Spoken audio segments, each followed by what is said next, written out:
How to share Instagram Reel in group chat. In this video, I'm going to show you how you can share Instagram Reel in a group chat. It is very easy, just follow the simple steps. First, you are going to do is open up your Instagram application. Afterwards, in the main toolbar at the bottom of the screen, you're going to tap on the Reel option. Once you have tapped on the Reel options, the Reel is going to open up.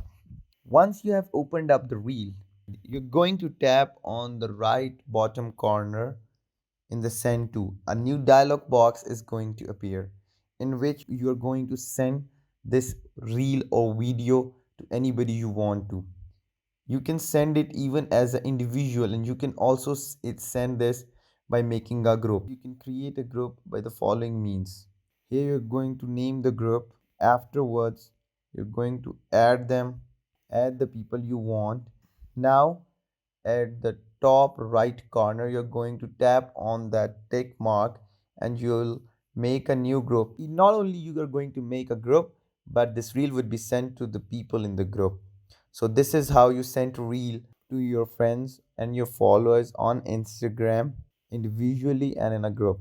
I hope this video was informative. Don't forget to like, comment, share, and subscribe. Thank you.